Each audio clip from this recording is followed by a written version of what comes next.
존경하는 국민 여러분, 김진표 의장님과 선배 동료 의원 여러분, 이재명입니다. 국가적 위기와 민생의 고통이 큰 지금 참으로 안타까운 심정으로 이 자리에 섰습니다.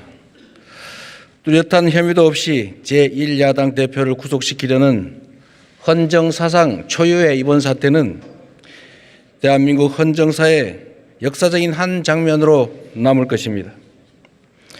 영장 혐의 내용이 참으로 억지스럽습니다. 돈을 버는 것이 시장의 의무도 아니지만 적극 행정을 통해서 5,503억 원을 벌었음에도 더 많이 벌었어야 한다라며 배임죄라고 주장합니다. 개발 이익의 70%를 환수 못했으니 배임죄다라고 하는데 70%라는 수치는 대체 어디서 나온 것입니까?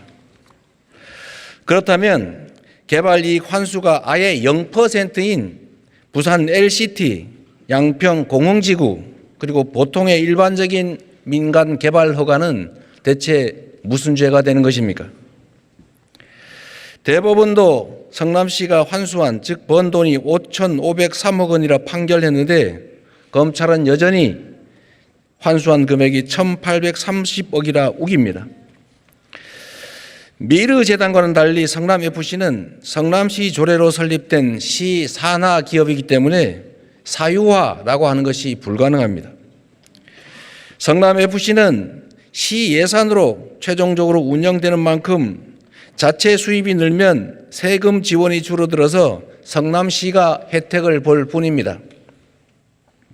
누구도 성남FC를 통해 사익을 취할 수 없고 실제 사익을 취한 바도 없습니다.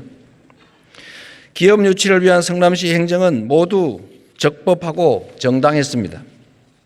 시 예산으로 운영되는 시 산하 기업의 광고 수입이 어떻게 뇌물이 될 수가 있습니까? 50억 클럽은 면죄부를 주고 도이치모터스는 수사하지도 않는 검찰이 이재명은 반드시 잡겠다고 검사 60여 명을 투입해서 근 1년간 그야말로 탈탈 털고 있습니다. 저를 겨냥한 압수수색이 보도된 것만 332차례, 윤 대통령 취임 후 매일 한 건 이상입니다.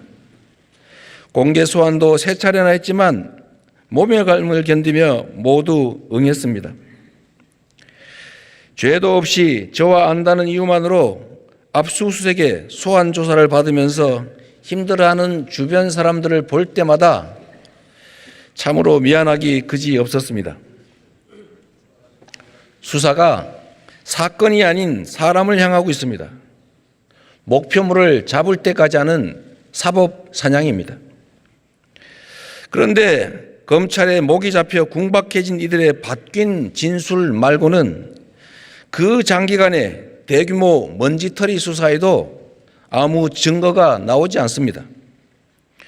오히려 1,000억 이상을 추가 부담시켜서 업자들이 욕을 하면서 반발한 사실이나 정영학 녹취록 내용 같은 무죄의 정황만 차고 넘칩니다. 무죄 추정 원칙, 불구속 수사 원칙은 차치하고라도 소환 요구에 모두 응했고 주거 부정이나 도주, 증거 인멸 같은 구속 사유도 전혀 없습니다. 영향력이 큰 제1야당 대표라서 구속해야 한다는 등의 회개한 억지와 정치적 선동 언어만 가득합니다. 존경하는 선배 동료 의원 여러분, 권력자가 국가 위기와 국민 고통을 외면한 채 권력을 사적 이익을 위해 남용하는 것은 주권자에 대한 배반이고 민주공화정에 대한 도전입니다. 주권자를 대신해서 국회가 내릴 오늘 결정에 대한민국 민주주의의 앞날이 달려 있습니다. 법치의 탈을 쓴 정권의 퇴행에 대해서 여러분께서 엄중한 경고를 보내주시기 바랍니다. 존경하는 국민 여러분, 아무리 깊어도 영원한 밤은 없습니다. 매서운 겨울도 결코 봄을 이길 수 없습니다. 진실의 힘을 믿겠습니다. 그리고 국민과 역사의 힘을 믿겠습니다. 고맙습니다.